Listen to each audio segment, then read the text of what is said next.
Hai kamu orang, selamat pagi, apa kabar? Bersama dengan saya Nera di jam yang kedua. Sudah segmen Mind to Heart pada hari ini. Dan seperti mana yang Nera sudah kasih kongsi sama kamu orang sebentar tadi, itu kan kita ada tetamu istimewa untuk membincangkan satu penyakit autoimun yang kompleks dan juga serius yang dikenali sebagai lupus erythematosus systemic ataupun SLE. Dan sebentar lagi kita punya tetamu khas pada hari ini, iaitu seorang dokter pakar Kementerian Kesehatan Malaysia, iaitu Dr. Ana, dan juga seorang pesakit lupus, iaitu Harni binti Ali, akan kasih share sama kita pengalaman dan pengetahuan diorang tentang penyakit ini sempena bulan kesedaran lupus yang jatuh pada 10 Mei baru-baru ini. Okey, jadi bersama dengan saya pada hari ini kita ada Dr. Ana dan juga Harni di Konti Kupi FM. Apa kabar kamu orang? How are you? Okey juga kah? Sangat-sangat bagus. Alhamdulillah. Wah, thank you so much sebab sudi datang pada hari ini di segmen Mind to Heart bersama dengan Nera di Kupi FM.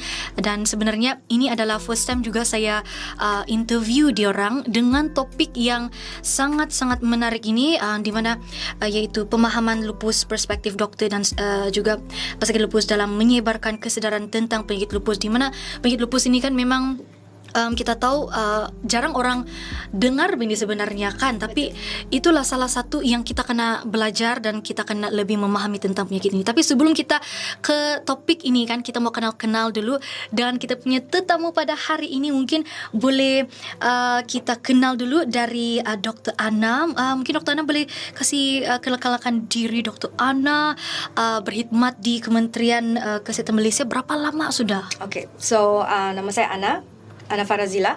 Saya sudah kerja dengan KKM selama 19 tahun, sejak 2004. Saya start di Queen dan saya sudah training in rheumatology. Rheumatology adalah kepakaran yang merawat penyakit yang kita akan bincangkan hari ini. Dan saya menerima training di beberapa hospital, Queen, Hospital Selayang dan Kuching, dan lepas habis training saya balik di sini. Saya orang Sabah. Oh, di sini. Oh, asal Sabah sebelah mana tuh? KK. KK. Wah, saya orang KK di sini. Dan terima kasih kepada Dr. Ana dan salam perkenalan juga. Dan kita punya tetamu yang seterusnya, yaitu Harni pada hari ini. Apa kabar? Ya, Alhamdulillah sehat. Terima kasih sudah luangkan masa bersama dengan kami juga pada hari ini. Mungkin Harni boleh kongsikan beri pengenalan dulu sama kita punya pendengar Kupi FM di luar. Nama saya Harni binti Ali. Saya juga salah seorang kaki tangan KKM. Sudah berkhidmat selama 17 tahun dari 2005. Mengidap lupus pun start dari 2004 sampai sekarang. 2004. Ya, asal Sabahan juga. Asal Sabahan juga. Dan itu sedikit pengenalan lah kan bersama dengan kita punya tetamu pada hari ini. Jadi kita akan ke kita punya topik yang kita mau bincangkan sebenarnya, untuk kita lebih memahami tentang dunia SLE, cabaran yang dihadapi oleh pesakit serta langkah-langkah untuk meningkatkan kesedaran tentang lupus dalam masyarakat. Jadi kita jangan mana-mana, berehat dulu seketika, okey? Kita layan dulu lagu di sini Kupi FM. Kita juga begini. Hai gemurang, masih lagi di sini bersama dengan kami di segmen Mind to Heart hari ini, dan kita bersama dengan kita punya tetamu khas, yaitu Dr. Ana dan juga Harni, di mana Dr. Ana adalah telah berkhidmat di Kementerian Kesehatan Malaysia sejak 2004 lagi. Begitu juga dengan Harni, dan juga Harni adalah pesakit lupus yang akan kongsikan pengalaman dan untuk kita lebih memahami apa ini penyakit lupus. Dan sebelum itu saya mau tanya dulu kepada Dr. Ana berkenaan tentang apa itu SLE ataupun Systemic Lupus Erythematosus dan juga penyakit autoimun. Betul kah sebutan saya tu? So it's a mouthful kan, it's so many perkataan. Tapi untuk pendek kita akan sebut SLE saja. Some people akan cakap lupus. Okay, so apa itu SLE? I think untuk kita faham apa itu SLE, first kita kena tahu apa itu autoimmune. Sebab SLE adalah penyakit autoimmune. Autoimmune disease, penyakit-penyakit autoimmune adalah penyakit di mana badan kita ni menyerang badan kita sendiri. So semua orang ada immune system atau daya tahan immunity semula jadi. Dan sepatutnya kita punya immune system melindungi badan kita daripada sebarang penyakit seperti infections, jangkitan kuman, dan even cancer. Tetapi dalam penyakit autoimun, dia punya sistem ni dia jadi nakal. Dan kalau if we want to talk about that, that's another topic. But basically, we don't really know apa yang menyebabkan ini immune system kita jadi nakal begini. Kenapa dia jadi meradang? So bila dia tidak berfungsi seperti mana dia sepatutnya berfungsi, dia attack badan kita sendiri. So SLE adalah penyakit autoimun di mana daya immunity badan itu menyerang badan orang tu sendiri. Oh, okay. So begitu itu. Wow. Sebenarnya macam dia tidak macam you can't see it. Dia bukan macam orang contohnya ada gout. Kencing manis.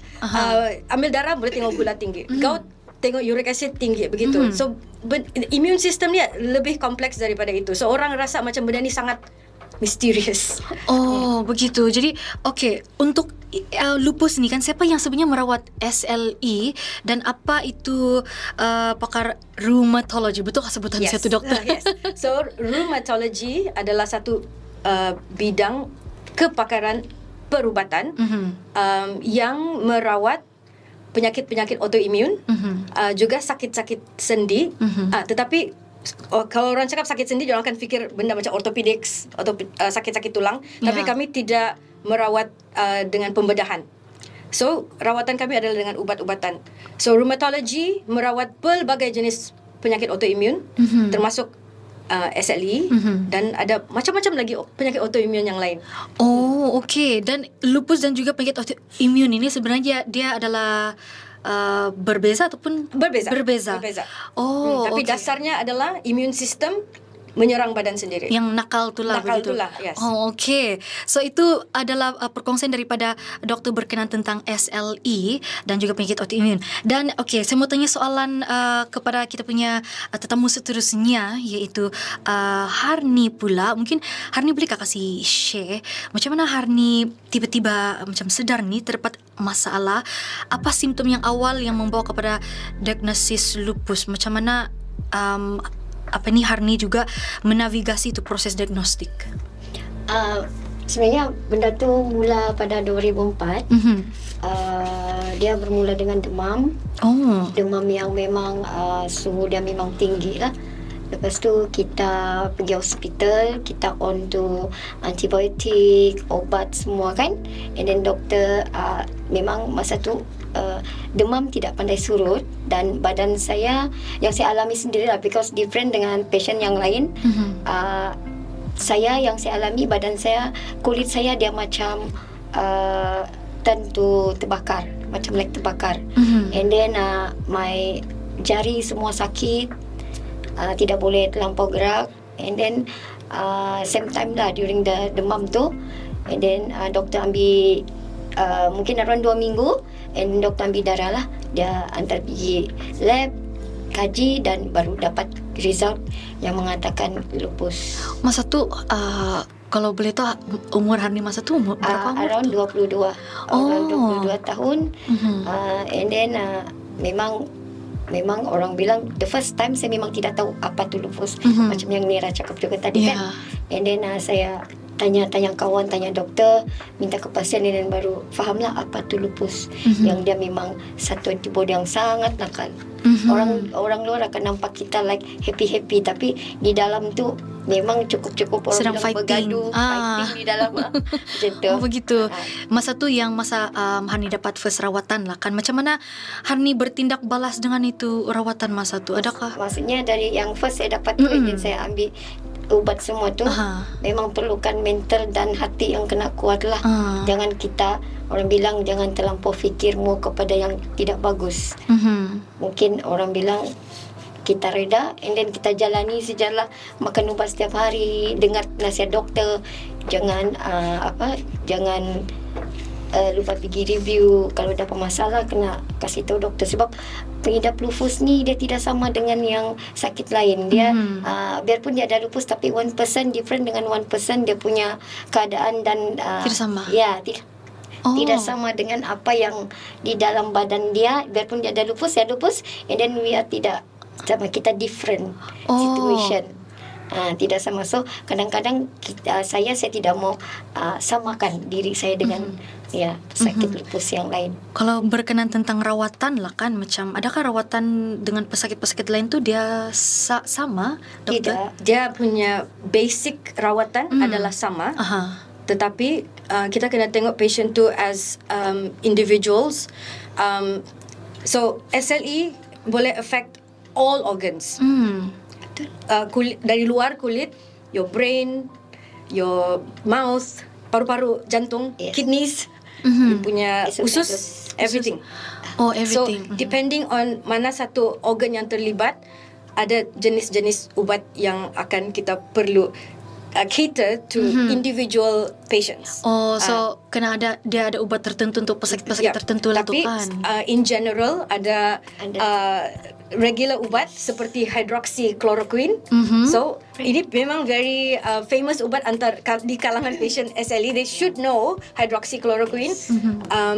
All pesakit SLE should receive hydroxychloroquine, melainkan ada allergic ataupun ada kesan sampingan yang tidak boleh diterima begitu. Begitu. Okay. So macam kalau dengan Harni lah kan, masa Harni sudah terima ni rawatan kan, adakah Harni macam ada rasa risau pula dengan dia punya kesan sampingan tu rawatan? So ada juga yang mungkin pesakit SLE yang ada yang risau juga ragu-ragu kan? Ragu-ragu. Kalau dengan saya, sebelum mulakan ambil ubat tu, kita tanya dengan doktor dulu apa kesan dan kebaikan keburukan dia. Doktor tidak akan terus cakap, okay, ni hari kau kena makan, dia tidak akan paksa. Dia give you time, and then you fikir. Kalau kau rasa okay, take. Kalau tapi kadang-kadang ada doktor dia tidak akan suggest ubat yang tidak ngam dengan kita. Biasanya dengan saya selama ni semua ubat yang saya ambil alhamdulillah semua okey, tidak masalah lah. Cuma kadang-kadang ada kesan-kesan sampingan because the ubat kadang-kadang kita tidak boleh ambil masa yang lama. Okay, so kadang-kadang 1 tahun setengah kita kena stop. So kita tukar dengan ubat lain. Dia sentiasa ikut kita punya situasi, kita punya badan. Tidak kadang-kadang macam doktor tadi cakap hydroxychloroquine. Yes, saya ambil hydroxychloroquine dari 2004 sampai 2009. And then after tu saya stop because mungkin dia tidak ngam dengan badan saya. Kita try dengan ubat lain. Dia almost try lah. Tapi saya, kalau macam bagi saya, kalau macam ubat tu dia ngam and then dia bagi kau dia tidak bagi masalah, why not kita try. Sampai dia punya tahap yang kita maksimum kena makan. Okay. Gitu. So terima kasih atas perkongsian Harni dan juga doktor. Banyak betul nih info-info input yang kita dapatkan berkenaan tentang SL ini sebenarnya, supaya kita lebih memahami lagi.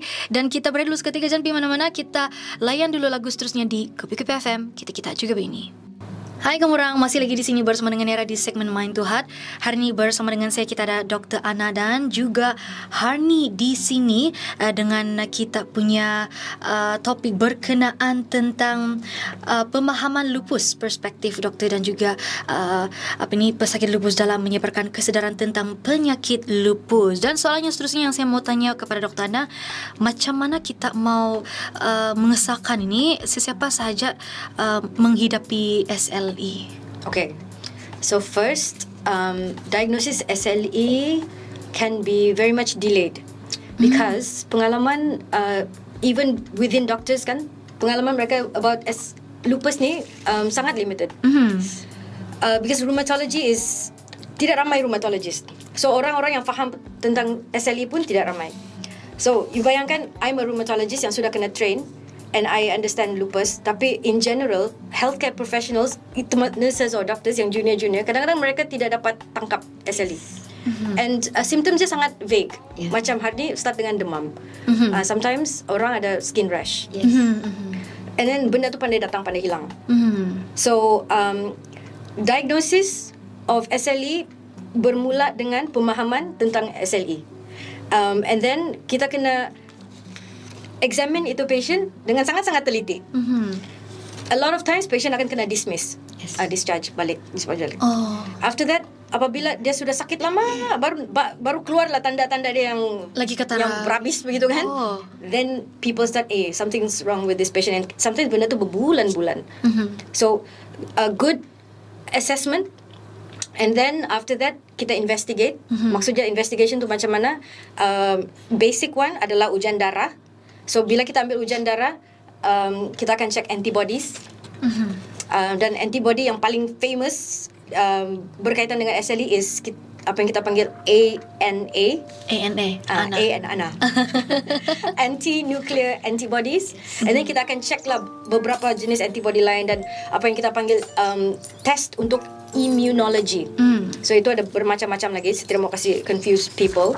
So with good history, good assessment, nampak clinical science dia, and then ujian darah, kita akan dapat diagnose SLE. Dia punya proses tu mesti lama tu kan, ambil masa kah juga tu doktor? Okay, so proses macam lab investigations maybe sekarang lebih baik lah. Tapi kalau mungkin zaman hari ni dulu mau tunggu itu ANA 2 weeks. 2 weeks, 1 month. Wah, paling lama. And then ada kekangan di at certain levels. Sometimes patient akan perlu test sendiri. So benda tu pun contribute to delay dalam diagnosis. Mau tanya, adakah ini penyakit SL ini kan dia berkaitan dengan genetik juga kak? That is a very good question. There ada theory yang menyatakan bahawa genetik boleh menyebabkan SLE, tapi dia bukan macam something yang kita cakap keturunan.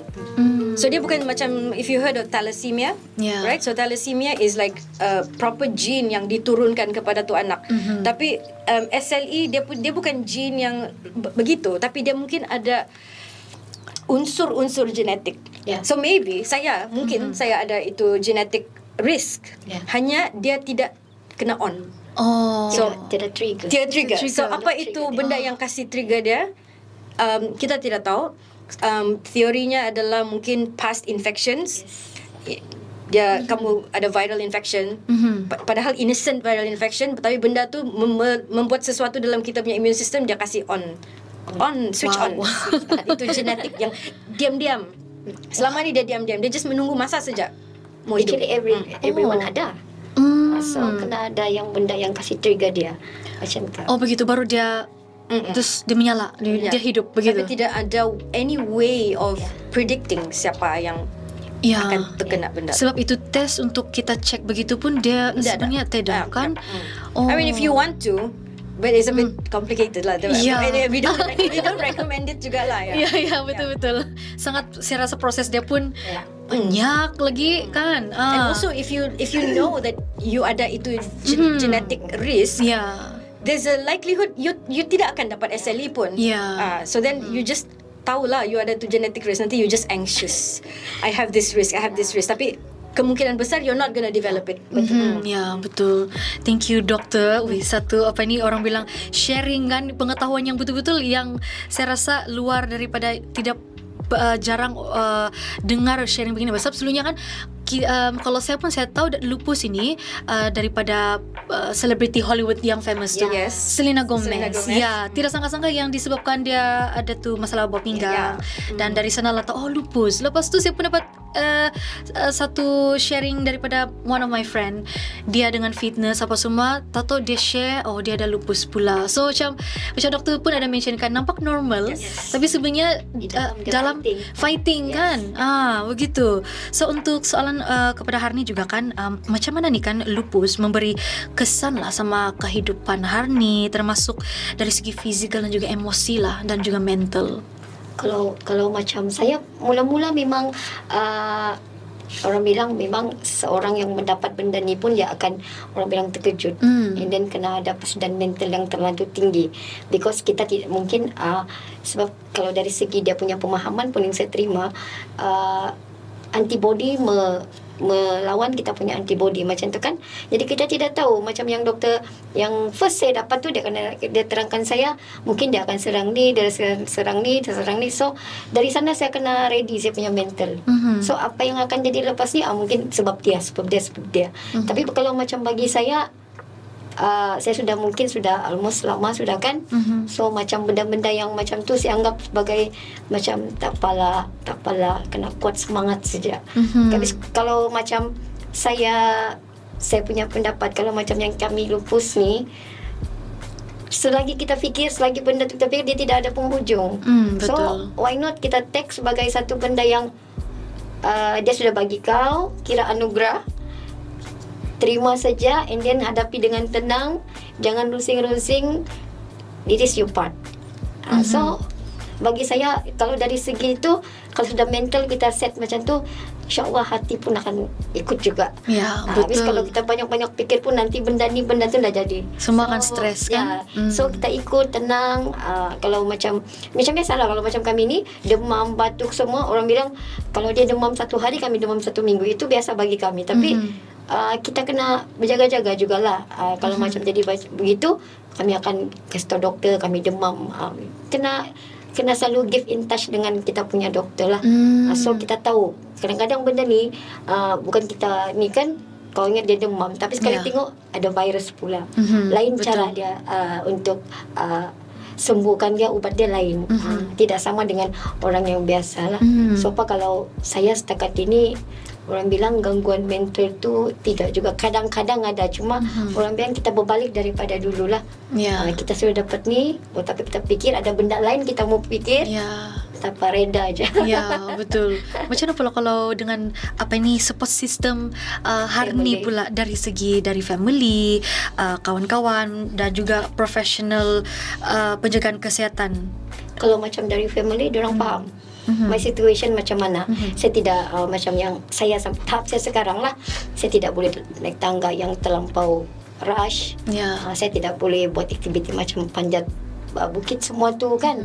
Tapi kadang-kadang kita, orang bilang kena mencuba benda tu. Kita tidak, kalau kita tidak cuba, kita tidak tahu tahap kita macam mana. So kita pun macam biasa lah, macam orang biasa. Jangan terlampau fikir kan. Kita happy-happy macam tu lah. Kalau saya buat begitu sebab saya tidak mau terlampau terkongkong di dalam kotak apa itu SLE. Lepas tu saya tidak mau di situ saja. Bagi saya, cara saya out of box. Kalau ada masalah, rujuk doktor. Tidak masalah, diam-diam buat kerja macam biasa. Happy-happy saja. Orang putih bilang life has to go on. Ya, betul tuh.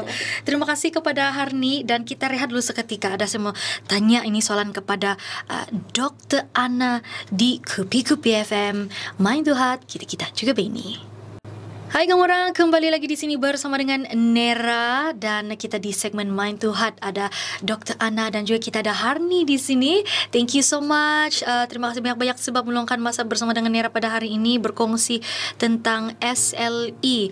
Dan untuk anda semua di luar sana, mungkin kalau lah kamu orang ada apa-apa soalan kan yang mau tanya, kamu boleh komen juga di sini Facebook Kupi-Kupi FM, okay?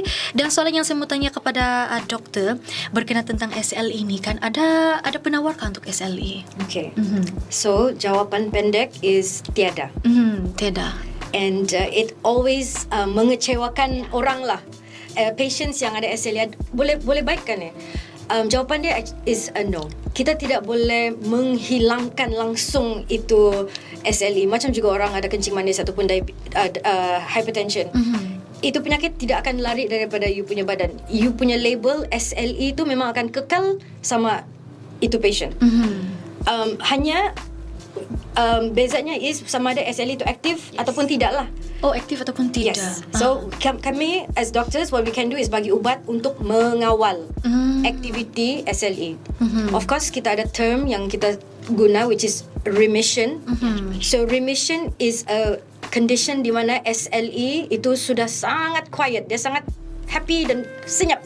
Mungkin ubat, dia hanya makan ubat, dia makan ubat stabil, ubat dia tidak perlu naik turun sudah. Dia makan mungkin satu jenis ubat, mungkin paling maksimum 2, and itu sejak dia makan for years and years and years, and SLE dia tidak meradang. Yes. Oh, dia ada dia punya apalah tu kan, tiba-tiba SLE pandai meradang, ubat lain lagi. So yes. Kalau tiba-tiba datang simptom baru, kita akan tengok adakah simptom ni berkaitan dengan SLE or not, dan kita akan adjust ubat tu berkaitan dengan dia punya simptom lah. Oh, kalau SLE ini kan, okay, kita bercerita pasal SLE, sudah cakap pasal ubat tadi segala-galanya kan, ada juga doktor kongsikan berkenaan tentang genetik ini. Sebenarnya secara teorinya belum apa orang bilang tuh macam mana tuh doktor? We cannot say 100% yeah, that it's because genetik of kan? Begitu. Ya, tengok saya pun sama explain juga nih. Ini perlu satu kursus. Yes. At least 2 hari lah, mungkin paling kurang lah. Kita perlu dengar perkongsian nih dari dokter dan juga apa ni pesakit daripada lupus, dan juga seterusnya adalah adakah SL ini dia berjangkit? Tidak. Tidak. Dia bukan jangkitan kuman. Dia bukan jangkitan kuman. Yes. So orang kalau macam diorang ada rash kan, ruang kulit, orang selalu takut. Boleh pegang kah? Begitu. Jadi itu adalah jawapan daripada dokter secara simpelnya tidak. Okey, tidak.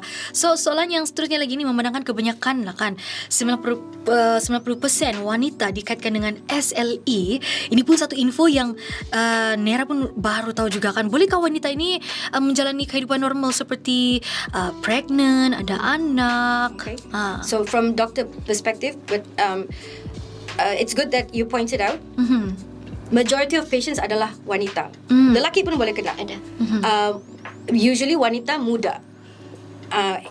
In their reproductive punya age. Yang belum menopause. Kalau lelaki kena, it's usually can be very serious. Tapi kalau sudah orang tu berumur kena SLE, dia punya simptom tidak seteruk kalau yang kena time muda. So wanita paling ramai. Most patients akan tanya bila diorang boleh pregnant. And then so doktor akan jawab, you can get pregnant, tapi kita kena pastikan SLE kamu stabil dulu. Dia kena tunggu stabil begitu dulu. Wow. Sebab SLE pregnancy boleh menyebabkan SLE itu jadi aktif. Wow. SLE, you stress from anything, stress exam, stress mau kahwin, segala stres lah. Segala stres boleh menyebabkan you punya SLE jadi aktif. So pregnancy is actually a big deal, and you punya badan is going through a big huge process. SLE boleh jadi aktif. Kalau SLE yang tengah diam kan, type then you get pregnant pun dia boleh jadi aktif. Dia boleh jadi aktif. Dan di sini kita ada Harni, di mana beliau adalah pesakit lupus, dan juga tadi kita ada berceritakan Harni pun sudah berkahwin dan ada seorang anak. Jadi masa tu pun sepanjang pregnancy itu challenging juga. Memang cukup challenging because during pregnancy my time review 2 minggu 1 kali, and then bila sampai review kadang-kadang admit, kadang-kadang pulang. So kalau macam saya, memang saya still makan ubat yang doktor cakap tadi, hydroxychloroquine, because hydroxychloroquine tu salah satu ubat yang makan masa mengandung lah. Tapi kalau macam saya nasihatkan, kalau yang macam pesakit sekarang, kalau mau mengandung, kita kena bincang dengan doktor dulu. Bincang dulu lah. Doktor dulu, and then kita minta refer pergi bahagian obstetrik dan gynecology. Kita panggil ada satu dia punya klinik pre-pregnancy. So di situ dia akan discuss with pakar apa kebaikan, apa keburukan dia untuk mengandung. Tidak kita tidak boleh cakap yang dia tidak boleh. Tidak. Kadang-kadang macam kami cakap tadi, different person, different dia punya situation. So kita tidak tahu rezeki dia macam mana. So kalau macam ada lupus yang dengar sekarang ni pun, kalau try untuk mengandung tidak salah, tapi kena ikut nasihat doktor yang betul-betul kan. Itu yang paling penting kan actually. Okay, soalan yang seterusnya kan untuk Harni.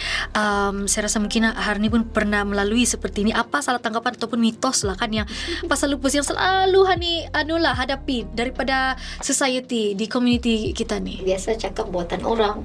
Okay. Lupus buatan orang, like cancer. Tapi itu biasa lah orang punya pandangan kan. Tapi kalau macam saya akan dengar jugalah. Kita ambil orang punya, and then kita terus kita orang bilang kita tidak terus fikir yang negatif, kita fikir betul-betul. Dan kalau macam kita sudah under doktor rheumato, so why not kita tanya dorang. So kalau macam ada orang yang bercakap begitu, why not kita explain sakit ni begini, dia adalah begini. Kalau macam dorang tidak faham juga, kita akan explain. Why you not you Google ke, and then you tahu dari situ. And then mungkin dia dari Google, macam yang sekarang kan kita ada media sosial semua kan, boleh Google semua. Kalau tidak faham, baru rujuk dengan kita punya persatuan. So itu adalah salah satu kita punya tugas dari persatuan juga untuk menyebarkan maklumat apa itu lupus. Ya, itu dia. Terima kasih Harni dan juga dokter. Tadi Harni ada sebut tentang persatuan kan. Nah, mesti kamu tertanya-tanya, apa nih persatuan? Ada yang belum pernah dengar? Nira pun baru dengar juga, yaitu Persatuan SLI Malaysia. Dan ini akan dengan selanjutnya kan lah Nira tanya dengan dokter dan juga Harni di Kupi-Kupi FM. Kita rehat-rehat dulu. Kita juga bye nih. Hai gemurang, masih lagi di sini bersama dengan kami di Mind to Heart Kupi-Kupi FM. Kita ada Dr. Ana dan juga Harni. Saya mau kasih gabung sama nama dorang Harna. Boleh juga kan? Boleh. Oke. Iya apa? Alright. Untuk soalan yang saya mau tanya kepada dokter kan, Dr. Ana, apa cabaran Denny untuk merawat SLE? Okay, I think the first thought lah is di Sabah kita punya cases of SLE datang ke hospital dalam keadaan yang quite serious, very very serious. So saya boleh bandingkan pesakit SLE yang saya pernah rawat masa saya training di Hospital Selayang dan juga patient yang saya sudah terima di Hospital Sarawak, Umum Sarawak and Queen. So Sabah dan Sarawak, I think kita punya geography lebih kurang. Kita punya demographic rakyat kita kan tinggal di kampung, jauh, access to hospital is difficult. So and then pemahaman society is rash, allergic, boleh hilang balik, and then diorang akan pergi klinik biasa bagi ubat baik sekejap datang balik. Sakit sendi masuk angin, benar-benar begitulah. So then by the time terlampau teruk sudah baru sampai ke Queen dan ke kami lah di unit rheumatology. So ini semua is a mixture of challenges lah. Mixture is in society, people don't know about SLE unless you have access to social media. Maybe then you've heard of Selena Gomez, tapi then Selena Gomez is not a really good representation of patient SLE yang ada di Sabah, because outwardly dia tidak nampak ada ruam di kulit dia. Mungkin makeup is good, mungkin she gain weight because of her steroids, that's one, but nobody can really see dia punya kidney problem. So here kita akan nampak patient ruam dan yang depan mata lagi luka. kan, and then on top of that otak diorang sudah kena, diorang sudah sawan, or diorang datang dengan apa kita panggil psychosis, diorang tidak sedar diri diorang, and then buah pinggang sudah perlu dialisis. Dialisis maksudnya cuci buah pinggang lah. So kita punya patient datang dalam keadaan yang serius begitu. Kalau mereka datang awal, it's because mungkin diorang ada kenalan, ada keluarga. So diorang punya awareness lebih tinggi berbanding dengan orang yang langsung tak pernah dengar. Betul. So challenges are like that. Patient comes in very ill. Society does not know what lupus is, and then bukan sahaja society, healthcare professionals don't have much experience with SLE. So diagnosis comes in. Sudah kena diagnose, belum lagi yang patient tak datang klinik. Banyak dia punya sudah tahu penyakit dia apa, sudah start ubat dia, tapi after that tidak datang follow up. Tapi itu pun kadang-kadang bukan salah diorang juga. Kewangan, betul. Too far. Some of our patients yang datang dari ke Queen jauh daripada dari KK di Lahad Datuk. Of course kami ada buat lawatan ke Sandakan dan Tawau begitu, tapi some hospitals kami belum dapat sampai lagi Pak. So that's another thing that probably kita boleh work on. So macam mana mau datang? Mau dari, kalau diorang mau tepat sampai pada waktunya dan diorang mau charter kereta begitu, kadang-kadang 200 satu kali. Oh mahal loh. Yes. And then patient mau datang, kita akan cakap, kamu boleh datang tak dalam masa 2 minggu? Who has 200 ringgit to pay every 2 weeks? True. So those are the challenges that we face lah. Sangat banyak challenges dia actually kan. Ya betul. Yang kepada pendengar di luar sana mesti ada yang berpengalaman seperti ini juga kan. Dan saya pasti ada juga bila mendengar, ayah, saya tahu macam mana namanya sakit tau begitu kan. Belum lagi macam people ask, doktor lain boleh rawat kah? Doktor boleh discharge saya daripada rheumatology klinik kah? Saya follow up di mana lah, di Ranau kah, di mana? Dan kami cakap hanya sebagai support in between. Tapi kamu punya follow up seharusnya dengan rheumatology, because only we would properly know how to treat you. Because SLE ini kan dia bukan senang-senang pergi klinik biasa semua tu kan. Dan kalau macam apa juga kan untuk community lah kan doktor, macam mana ni community boleh sokong dorang dengan lebih bagus, family, kawan-kawan I think get to know the disease, because I think even colleagues at work kan, diorang tengok orang tu, okay je dia ni. Okay je dia ni. Kenapa macam balik-balik MC, benda tu tidak nampak di luar. So diorang punya tiredness tidak nampak.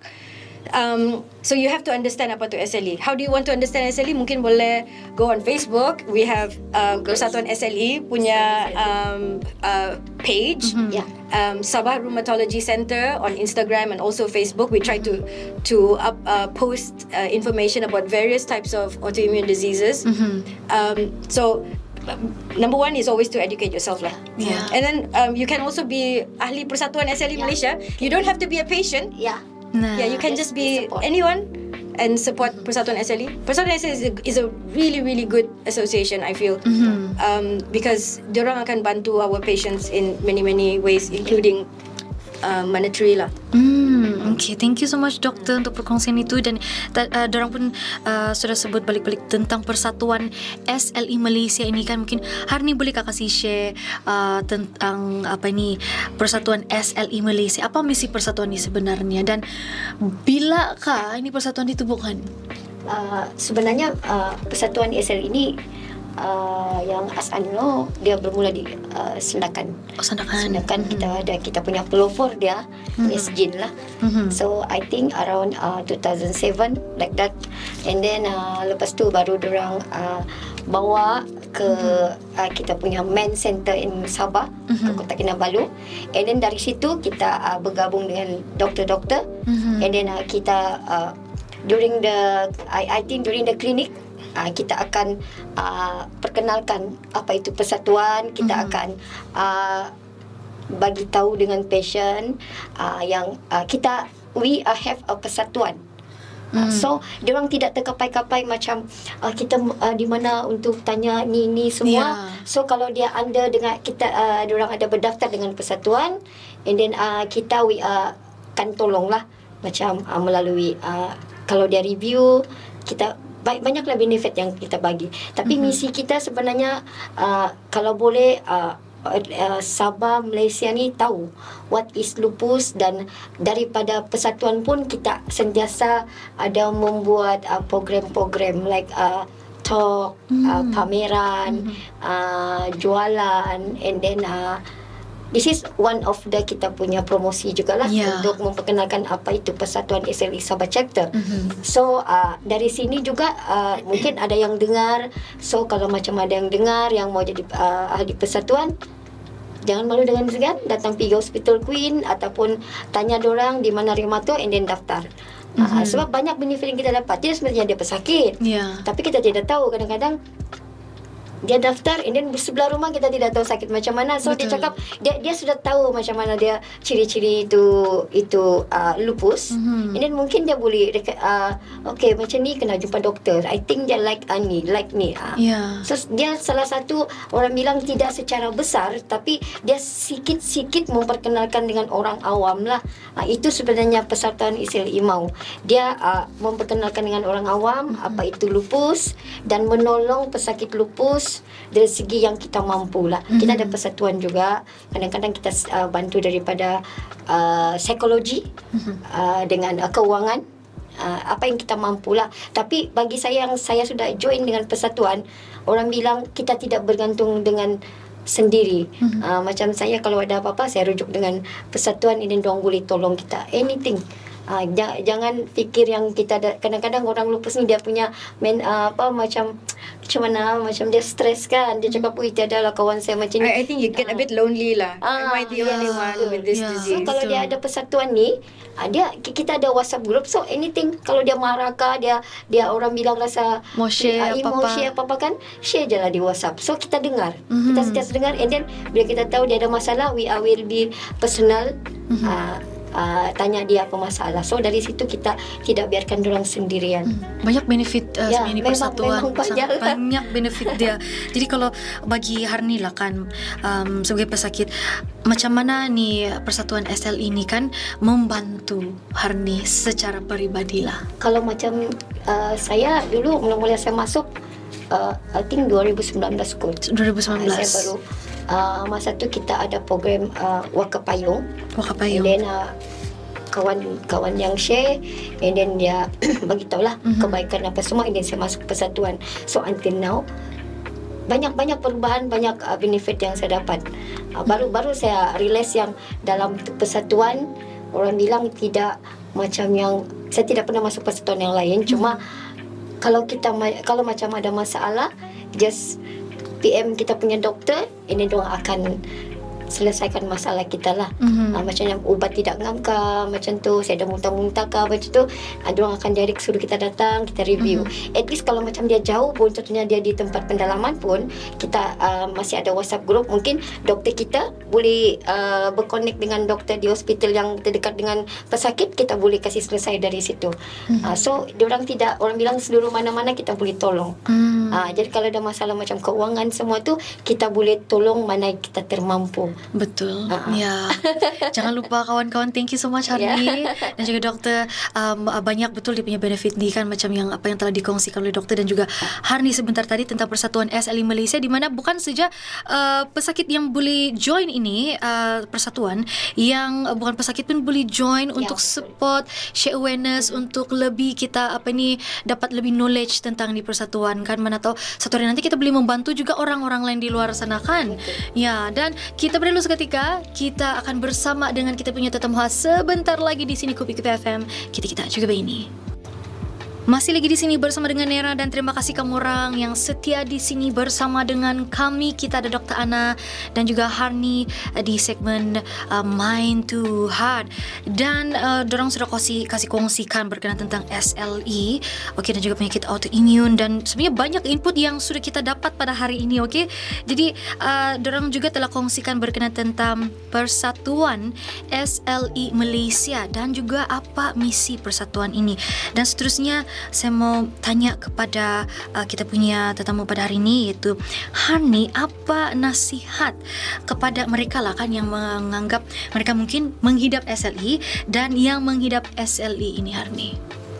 Kalau dari saya yang dan orang bilang yang ada dapat ni lupus, first kita set kita punya mind dulu lah. Because memanglah orang bercakap terkejutkan, okey dapat macam ini. Tapi kalau bagi nasihat saya, first kena set di mind dululah. Kena set dalam dia punya fikiran, benda ni begini-begini. And then kalau macam saya anggap dia macam satu penyakit biasa.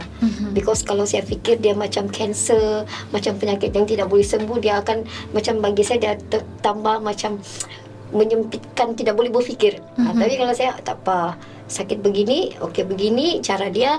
Because saya yang saya mula-mula dapat pun susah. Memang first memang susah. Saya akan prescribe macam mana keadaan dia. Tapi bila kita telah tanya doktor during the first time tu kan, alhamdulillah dia pelan-pelan doktor explain, so pelan-pelan saya boleh terima lah. Orang bilang tidaklah sampai mau bunuh diri apa tidak. Cuma orang bilang memang akan ada di dalam satu pesakit lupus, dia akan cakap why me. Itu selalu why me, why not you, why me. So kalau saya akan jawab, you are special. You are special. So jangan rendahkan diri sebab benda tu ada benda lain lagi yang kita boleh buat. So dari situ saya akan pelan-pelan recovery macam. Cuma kadang-kadang dari situ saya realize yang ada benda yang saya tidak boleh buat. kemampuan diri tu orang bilang kadang-kadang ada masanya terbatas. Dan doktor cakap kalau itu lupus dia sudah bangun, dia memang terbatas. Tapi once dia sudah tidur, insya-Allah kita boleh buat benda yang lain. Tapi kita tahu kemampuan diri kita sampai mana. Jangan orang bilang terlampau melawan apa yang kita tidak mampu. Kadang-kadang benda yang simple orang cakap senang saja, tapi why are you buat macam penat, like menyapu. Kadang-kadang kita buat orang lain tidak penat, tapi kita rasa yes penat. Tapi kalau macam saya, semua benda tu dari diri sendiri juga. Dia kena kenal itu lupus dalam diri dia macam mana. Orang bilang banyak color kan, lupus dalam badan masing-masing. Jadi dia kena first kenal, and then orang bilang dia akan tolerate, lama-lama dia akan tolerate dengan ubat, dengan situation, dengan keadaan. So yang kalau saya pun salah satu ubat yang paling mujarab, jangan stres. Kalau sudah stres, bermulalah cerita dia yang suicide lah, kenapa saya lah. Itu orang bilang kalau kita normal pun, kalau kita stres, dia benda-benda lain akan masuk. So kalau macam kena patient yang lupus ni, just relax, follow review dengan doktor. Ada masalah, kena berhubung dengan orang yang betul. Kalau macam ada masalah, jumpa doktor. Jangan terus yang buat keputusan sendiri. Saya begitu. Jangan buat keputusan sendiri, berhenti ubat sendiri. Yes. Ya, betul. Demi pengalaman dengar nasihat dokter tu kan. Dan juga Harni, itulah tu kawan-kawan. Jadi kepada kamu orang semua, itu adalah antara nasihat daripada si Harni tadi tu. Betul-betul admire dengan positif vibe yang ada dalam diri si Harni. Dan macam mana pula dengan doktor, sebelum kita mau tanya pasal message ni kan, mungkin doktor boleh kasih kongsikan tadi Harni ada sebut berkenaan tentang walk payung. Yes. Mungkin doktor boleh kasih share apa tu walk payung. So walk payung is it's supposed to be a yearly event yang dianjurkan oleh Persatuan SLE Malaysia, dan it's a whole national thing lah. So on our state level pun kita ada organize walk payung. Sepatutnya every year, tapi I think COVID sort of kasih tergendala a lot of plans. So last year tiada walk payung. Tahun ini kita akan organize walk payung 22nd 22 hari bulan Julai di SICC. So some people find the name walk payung a bit funny, like why walk payung? It's because we are going to walk with a payung. And why does it have to be payung is because pesakit SLE, dia punya ruam kulit diorang is sensitive to matahari. So kita akan advise patient untuk limit exposure to sun and wear sunscreen. Advice to wear sunscreen should be for everyone, not just SLE patients. So basically walk payung, we want to walk around SICC punya compound tu in our purple payung, because purple is the color of Persatuan. And then if anybody sees us beramai-ramai berjalan begitu, diorang akan aware lah, like what is these purple looking people walking with their payung under this blazing sun. It's because we want to create awareness to the public that SLE exists. SLE patients are present di Sabah, and if you can help us in any way, such as jadi ahli persatuan, please do. And we welcome everybody to join the event. Registration will be open soon, I hope, and it will be announced the Facebook Persatuan SLE Malaysia Sabah chapter. Sabah chapter. Okay, so itulah dia explanation tentang walk payung. Kalau kamu mau join, actually everyone pun boleh join. Anyone can join. Anyone. Kanak-kanak 12 years and younger can join for free. For free. So t-shirt boleh, mana tu ada yang mau tanya, boleh beli kah? Oh tidak. So what happens is they register. Registration is tidak silap saya RM80, and then you get a payung. Paling penting. You get goodie bags. You get the t-shirt. And during the event akan ada beberapa activities, termasuk medical check-up, photoshoot, like that. So banyak activity kawan-kawan. Kanak-kanak mewarna. Nah, maybe kita akan ada boleh. Okay. Yang ada family yang ada anak-anak itu 12 tahun ke 12 tahun ke bawah free. Okay. 12 dan ke atas ada payment lah kan. Yes, ada fee. Okay kawan-kawan. Jadi itu kalau kamu mendapat info selanjutnya berkenaan tentang ini Walk Payung dan juga siapa mau jadi member kan, kamu boleh pergi follow Facebook Persatuan SLE Malaysia Sabah Chapter. So soalan yang seterusnya yang saya mau tanya kepada doktor kan, maybe ada selain daripada Walk Payung, adakah mungkin future planning for untuk masa yang datang for SLE? Okay, so Persatuan SLE Sabah Chapter regularly organizes events 1 year. Yeah, and then they call it Share and Care. Yes. Share and Care. Share and Care is satu event di mana patients, keluarga patient, doctors, kita akan berkumpul. Kita akan basically sharing of experiences dan kita akan bagi ceramah tentang SLE. So what happens is that like the recent one di Suria Sabah, we will be separated into groups. And then it's like a very, very intimate and it's a small group, like 10 people maximum. So everybody akan berkongsi diorang punya pengalaman being an SLE patient.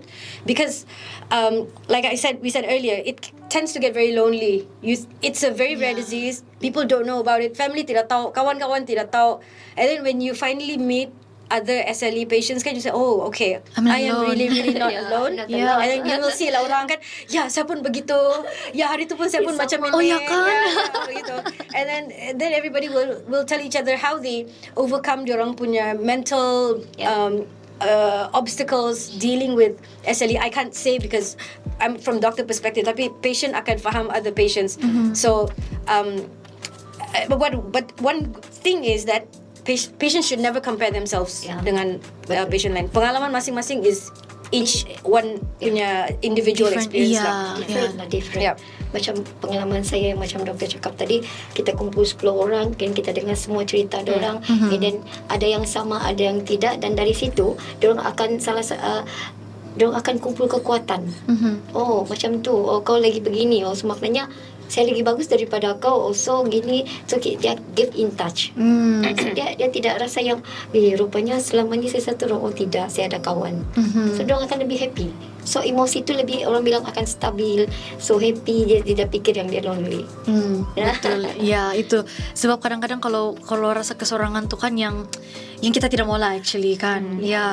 So last but not least, soalan untuk doktor, apa message ataupun ucapan lah kan sempena bulan kesedaran lupus ini kepada semua di luar sana untuk kita punya pendengar juga? Get to know lupus. And if you think you have symptoms of lupus, please look for a rheumatologist. Educate yourself, and if you are a patient with lupus, life does not stop with lupus. There are many people with careers, they're still studying and they're living their lives. You can live a very normal, in inverted commas, but that is your normal. Betul, that is your normal. Thank you so much, doktor. Thank you so much, Hani, for your time for today. Kita punya segmen di Main Tuhan, dan hopefully kan kepada kamu orang di luar sana, kita punya listeners yang tidak kisahlah dari yang muda kah, dari yang tua kah, okay? Yang penting kan kita sudah dapat lebih memahami tentang SLE ataupun lupus, dan kasih share ini awareness kepada sesiapa saja di luar sana yang memerlukannya. Dapat juga kita educate diri kita sendiri kan. Dan thank you so much for today. Thank you for having us. Thank you. You welcome. Jadi kepada anda semua di luar sana, boleh dengar ulangan kita punya temu bual pada hari ini, pada hari Ahad pada masa yang sama. Kita terus dengar lagu yang seterusnya di sini Kopi FM. Kita juga. Bye ni.